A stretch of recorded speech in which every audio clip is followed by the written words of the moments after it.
Zoti thot në Kur'an mola taqrabu zina innahu kana fahishan wa sa'a sabila. Ka thonë mos ju afroni prostitucionit, immoralitetit, se është humje e madhe. Humje e madhe. Pra, ilaçi i rujtjes familjes është martesa, edhe rujtja e martesës. Kurse helmi i helmeve, e harami i harameve është immoraliteti. A kupton e? Po.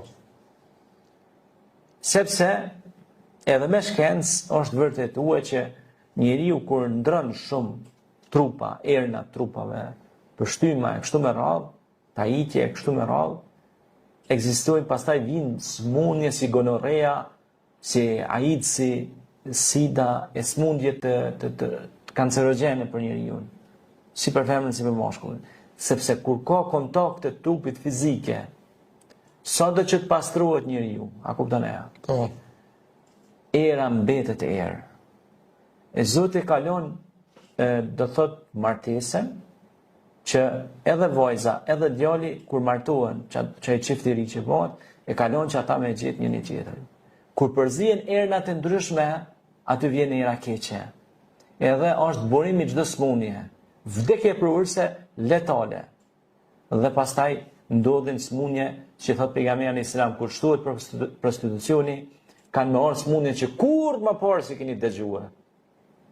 Kur shtohet immoraliteti, kanë me orë smundje, probleme, gjona katastrofike. Se mos hinan tema më të thella pastaj, sepse këto janë tema që duhet të diskutojmë në emisionet e ardhshme.